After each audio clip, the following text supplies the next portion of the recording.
Hello friends, how are you all. Good morning all of you. तो कैसे हैं आप सभी लोग। आप सभी का स्वागत है फिर से हमारे चैनल नॉलेज बाई जी पर। जैसा कि आप सभी को पता है, हम डेली इम्पोर्टेंट एमसीक्यू को कवर करते हैं जो आपके एग्ज़ाम के लिए प्रिपरेशन के लिए काफ़ी ज़रूरी है। साथ ही हम इसी वीडियो में सेक्शन को भी कवर करते हैं ताकि आपकी एक ही वीडियो में प्रैक्टिस भी होती रहे और सेक्शन भी कवर होती रहे। क्योंकि बहुत से स्टूडेंट जो है कुछ सेक्शन को नहीं पढ़ते हैं जो कि इम्पोर्टेंट होती है, तो इसलिए मैं ये सीरीज़ लेकर आया हूँ। इसमें हम सेक्शन भी कवर कर रहे हैं, साथ ही एमसीक्यू भी कवर कर रहे हैं, तो काफ़ी इम्पोर्टेंट है ये। साथ ही मैं ये कहना चाहता हूँ, जो आज की हमारी सेक्शन होने वाली है वो रिलेटेड है हमारी प्रैक्टिस पर्पस के लिए। यानी कि इस सेक्शन का जो आज हम डिटेल में समझेंगे उसका प्रैक्टिस में काफ़ी ज़्यादा इस्तेमाल होता है। जब आप कोर्ट प्रोसीडिंग को यानी कि कोर्ट प्रोसीडिंग में जाते हैं या फिर कोर्ट में केसेस को लड़ते हैं, तो इस तरीके के जो सेक्शन है सीआरपीसी का, उनका काफ़ी ज़्यादा इस्तेमाल होता है। बात करें सबसे पहले एमसीक्यू के बारे में। सबसे पहला एमसीक्यू क्या कहता है कि when can charge be frame, यानी कि कब चार्ज फ्रेम होगा। इन सभी ऑप्शंस के अनुसार आपको पता लगाना है कि कौन सा सबसे सही जवाब है।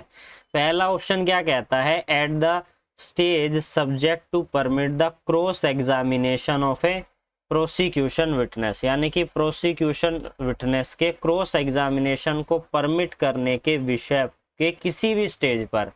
दूसरा ऑप्शन क्या कहता है कि एट एनी स्टेज, यानी कि किसी भी स्टेज पर, बट बिफोर द जजमेंट, यानी कि जब कोर्ट जजमेंट प्रोनाउंस करती है उससे पहले। थर्ड ऑप्शन क्या कहता है, at any time in offence exclusively triable by the session court, यानी कि ऐसे केस जो कि सेशन कोर्ट द्वारा ट्राएबल होते हैं, तो ऐसे में किसी भी समय पर, उस ऑफेंस में किसी भी समय पर जो कि सेशन कोर्ट के द्वारा ट्राएबल होते हैं, but in case triable by the judicial of first class magistrate और charge shall be framed within a 3 month after take cognizance of an offence, यानी कि किसी भी अपराध का, किसी भी ऑफेंस का कॉग्निजेंस लेने के 3 महीने के अंदर जो है चार्ज फ्रेम किया जाना है। और यहाँ पर इस तरीके के मैटर सेशन कोर्ट के समक्ष ट्राई हो रहे हों और फर्स्ट क्लास के मजिस्ट्रेट के समक्ष ट्राएबल हो रहे हों, तो किसी भी स्टेज पर जो है चार्ज फ्रेम किया जा सकता है। फोर्थ ऑप्शन कहता है इनमें से कोई भी नहीं। तो यहाँ पर जो हमारा फर्स्ट ऑप्शन है ये बिल्कुल सही है, इसलिए जो फर्स्ट है बिल्कुल राइट है इस क्वेश्चन के पर्पस के लिए। अब हम बात करते हैं हमारे नेक्स्ट क्वेश्चन के बारे में। नेक्स्ट क्वेश्चन क्या कहता है कि who is the person competent, कौन सा ऐसा व्यक्ति है जो सक्षम है, an offence of a criminal trespass under section 320 of CrPC. क्या कह रहा है कि 320 में एक लिस्ट प्रोवाइड की हुई है हमें, जहां पर यह बताया गया है कि कौन सा ऑफेंस कंपाउंडेबल है। कंपाउंडेबल का मतलब होता है समझौते लायक। तो उस अगर 320 के अंदर कोई क्रिमिनल ट्रेसपास हो रहा है और ऐसे ट्रेसपास के अंदर कौन ऐसा पर्सन है उस ऑफेंस के संबंध में जो 320 के अंदर कॉम्पिटिएंट होगा। 320 बात करता है कंपाउंड करने के लिए, तो क्रिमिनल ट्रेसपास अगर उसने किया तो कौन वहां पर जो है सक्षम होगा कंपाउंड करने के लिए, यह है इसका मतलब। फर्स्ट ऑप्शन क्या कहता है कि the person in possession of a property trespass upon, यानी कि जिस पर्सन के पास वो प्रॉपर्टी है जिस पर ट्रेसपास किया गया है। दूसरा है इन्वेस्टिगेशन ऑफिसर। थर्ड है वो person who give the complaint of the trespass, यानी कि किसी के घर में ट्रेसपास किया, अब किसी ने कंप्लेंट कर दी, क्यों, क्या वो होगा, वो कंपाउंड कर सकता है, या इन सभी में से कोई भी नहीं। तो जिसके पास उस प्रॉपर्टी का जो है पोजेशन होगा वही जो है कंपाउंड कर सकता है। अब हम बात करते हैं हमारे अगले इंपॉर्टेंट क्वेश्चन के बारे में। क्या कहता है, क्या the period of limitation in case of offence punishable with fine only as prescribe under section 468। 468 काफ़ी इम्पोर्टेंट सेक्शन है, काफ़ी बार मैंने क्वेश्चन भी जो है आपसे सब डिस्कस किए हैं। आई होप आपको इसका जवाब ज़रूर आता होगा अगर आप मेरी कंटिन्यू वीडियो देख रहे हैं। क्या बताया है सेक्शन 468 में कि अगर कोई भी अपराध जो जिसकी सजा केवल फाइन है तो उसके लिए क्या लिमिट है, जिसकी सजा कितनी है, जिसकी सजा कितनी है, लाइफ इम्प्रिजमेंट है तो उसके लिए कितना है, जिसकी सजा डेथ पेनल्टी है तो उसके लिए कितनी सजा है। यहाँ पर ये क्या मैं सही लिख रहा हूँ, अगर आपने मेरी वीडियो देखी है नहीं। यानी कि यहाँ पर क्या बताया इस सेक्शन के अंदर, इस सेक्शन में यह बताया कि कोई भी ऑफेंस जिसकी सजा फाइन है तो 6 महीने का समय दिया गया है। किसी ऑफेंस की सजा 1 साल से 3 साल तक है तो उसमें 1 साल का समय सीमा निर्धारित की गई है, और 3 साल से ज़्यादा के अपराध के लिए 3 साल का समय निर्धारित किया गया है। यहाँ पर बात की गई है फाइन की, तो इसलिए 6 महीने जो है इसका बिल्कुल सही जवाब है। अब हम बात करते हैं हमारे अगले इंपॉर्टेंट क्वेश्चन के बारे में। क्या कहता है क्वेश्चन, इंक्वायरी और ट्रायल और other proceeding conducted in A wrong place, यानी कि रॉन्ग प्लेस पर कंडक्ट की गई है। इससे रिलेटेड हमारा सीआरपीसी का सेक्शन 362 या शायद 368 है, आप इसे एक बार देख लीजिएगा। क्या कहता है ये क्वेश्चन कि रॉन्ग प्लेस पर प्रोसीडिंग हो रही है, इंक्वायरी और ट्रायल किया जा रहा है, तो ऐसे में क्या होगा, क्या रिजल्ट होगा उसका। सबसे पहला ऑप्शन क्या कहता है, make it them void ab initio, है शुरुआत से ही वो गलत रहेगा। And can not be set aside even if the same has been result in the failure of justice, यानी कि can not be set aside, उसे रद्द नहीं किया जाएगा यहाँ तक कि if the same has been result into failure of justice। Third option क्या कहता है कि नो फाइंडिंग और सेंटेंस और order of any criminal court shall be set aside merely on the ground of that inquiry trial और other proceeding. जब आप section को पढ़ेंगे तो आपको ये जो थर्ड पॉइंट है ये आपको देखने को मिलेगा, और साथ ही इससे रिलेवेंट ये भी सेक्शन है, लेकिन ये बिल्कुल रिलेवेंट है, तो थर्ड जो है बिल्कुल इसका सही जवाब है।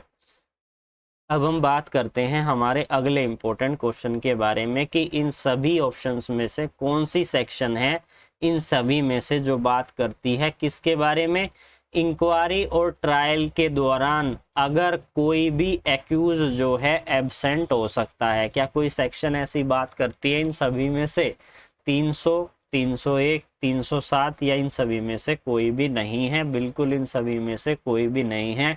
जब हम सीआरपीसी को पढ़ते हैं तो हमें देखने को मिलता है कि कब जो है कोर्ट के अंदर एक्यूज की एब्सेंस के लिए यहाँ पर एक एप्लीकेशन भी फाइल की जाती है, और ट्रायल के दौरान जो है हमारा 317 सीआरपीसी का सेक्शन, साथ ही एक 205 सेक्शन है, इसमें भी हम फाइल करते हैं, लेकिन इन दोनों में थोड़ा सा जो है डिफरेंस है। आज हम 317 सीआरपीसी को समझने वाले हैं, तो इसका जो जवाब है वो है हमारा फोर्थ। अब बात करते हैं हमारे सेक्शन के बारे में, सेक्शन क्या कह रहा है इसको समझते हैं। सेक्शन की सब हेडिंग जैसा कि ये बता रही है, प्रोविजन फॉर द इंक्वायरी और trial being held in the absence of the accused in certain cases, यानी कि कुछ ऐसी परिस्थिति होती है जहां पर एक्यूज्ड जो है एब्सेंट होता है और कोर्ट की प्रोसीडिंग जो है चला दी जाती है। यानी कि जब भी आप किसी भी केस को जो है लड़ोगे कोर्ट के अंदर, तो वहाँ पर बहुत सी ऐसी एप्लीकेशन है जिसके बारे में हमें पता होना चाहिए कि अब कोर्ट में जा रहे हो, अब आपका क्लाइंट आपसे ये कह रहा है कि सर आप मेरी जो है पर डे हर तारीख पर मेरी अटेंडेंस जो है मेरी नहीं हो पाएगी, मैं बीमार रहता हूँ, वट एवर जो भी उनका कोई रीज़न है। तो ऐसे में ये सेक्शन जो है काफ़ी इम्पोर्टेंट है, 317, इस पर जो है एप्लीकेशन फाइल की जाती है कोर्ट के समक्ष कि जो मेरा क्लाइंट है इस रीजन से नहीं आता है। अगर कोर्ट को ऐसा लगता है कि ठीक है सफिशिएंट कारण है, तो ऐसे में कोर्ट जो है रिलीफ दे सकता है। अब ये क्या कहता है सबसेक्शन 1, इसको पढ़ते हैं और समझते हैं। At any stage of an inquiry or trial under this code, if the judge or magistrate is satisfied for reason to be the recorded that the personal attendance of the accused before this court is not necessary for the interest of justice, यानी कि किसी case की proceeding चल रही है और वहां पर आप कोर्ट को यह सेटिस्फाई करा देते हैं कि जनाब जो ये प्रोसीडिंग चल रही है इसमें जो है एक्यूज्ड की ज़रूरत नहीं है, मैं यहाँ पर प्रेजेंट हो जाऊँगा एज ए प्लीडर और मैं सारी कार्रवाई आगे प्रोसीड करूँगा, जो भी स्टेप है मैं लूँगा और यहाँ पर एक्यूज की ज़रूरी नहीं है। अगर आप ऐसा सेटिस्फाई कर देते हो तो कोर्ट आपको परमिट कर देता है। या फिर कोई ऐसा अपराधी है, accused persistently disturb the proceeding in the court, यानी कि इसका क्या मतलब हुआ कि बहुत से ऐसे अपराधी होते हैं जिन्हें जेल से कोर्ट में प्रेजेंट करना जो है काफ़ी खतरनाक होता है रास्ते में, यानी कि बहुत सारे जिनके फॉलोअर होते हैं, हम ये कह सकते हैं। तो वहाँ पर कोर्ट में अगर उसको प्रोसीड किया जाएगा तो किसी ना किसी तरीके से बाधा उत्पन्न होगी। तो ऐसे में भी कोर्ट क्या कर सकती है, उसकी पर्सनल अटेंडेंस के बिना कोर्ट की प्रोसीडिंग को आगे बढ़ा सकती है। एंड द जज एंड मजिस्ट्रेट में if the accused is represented by the pleader. यहाँ पर ये काफ़ी इंपॉर्टेंट है कि जो है पहले ऑप्शन के अनुसार सबसेक्शन 1 में कि प्लीडर अगर रिप्रेजेंट करेगा तभी ये यहाँ पर पॉसिबल होगा, तभी ऐसी जो है एप्लीकेशन को अलाउ किया जा सकता है, पर्सनल अटेंडेंस किसी एक्यूज की अलाउ की जा सकती है। And dispense with the attendance and the proceeding with such inquiry and trial in this absence as may be subsequent stage the proceeding direct the personal attendance of such accused. लेकिन जो बाद की proceeding में है ऐसा ज़रूरी नहीं है कि ये कंटिन्यू रहेगी, बाद में भी उसकी पर्सनल अटेंडेंस की जा सकती है। अब बात करते हैं सबसेक्शन 2 के बारे में। ये क्या कह रहा है, ये कह रहा है कि जहां पर किसी भी एक्यूज की पर्सनल अटेंडेंस जो है ज़रूरी होती है तो ऐसे में उसे बुलाया भी जाएगा। आपने यहाँ पर सबसेक्शन 1 में छूट दे दी, इसका मतलब ये नहीं है कि आप उसे नहीं बुला सकते हैं, उसे बुलाया भी जा सकता है। सबसेक्शन 2 यही कहता है कि if the accused in any such case is not represent by the pleader, यानी कि कोई ऐसा केस है जहां पर ना तो प्लीडर है और आप ये भी कह रहे हो कि मैं भी कोर्ट में प्रेजेंट ना हूं, तो ऐसी सिचुएशन में क्या करेगी जज और magistrate consider in the personal attendance is necessary, और जज और मजिस्ट्रेट साहब को ये लगता है कि वहां पर उस पर्सन की अटेंडेंस होना आवश्यक है, नेसेसरी है, then if he think fit and for reason to be recorded by him either adjourn and such inquiry or trial or order that such case of such accused shall be taken upon the separate trial।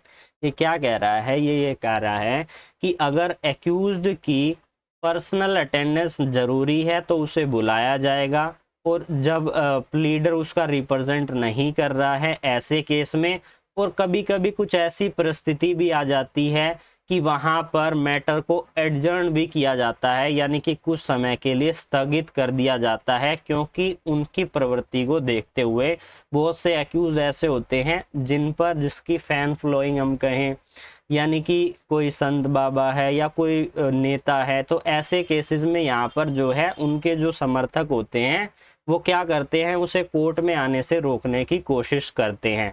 तो ऐसे में या तो adjournment भी दी जा सकती है, यानी कुछ समय तक उसे प्रोसीडिंग को रोका जा सकता है, या हम कहें उसके लिए एक सेपरेट ट्रायल भी चलाया जा सकता है विशेष कोर्ट में, ताकि उसकी अटेंडेंस जो है वो नेसेसरी हो सके, वो जो है कोर्ट में प्रेजेंट हो सके।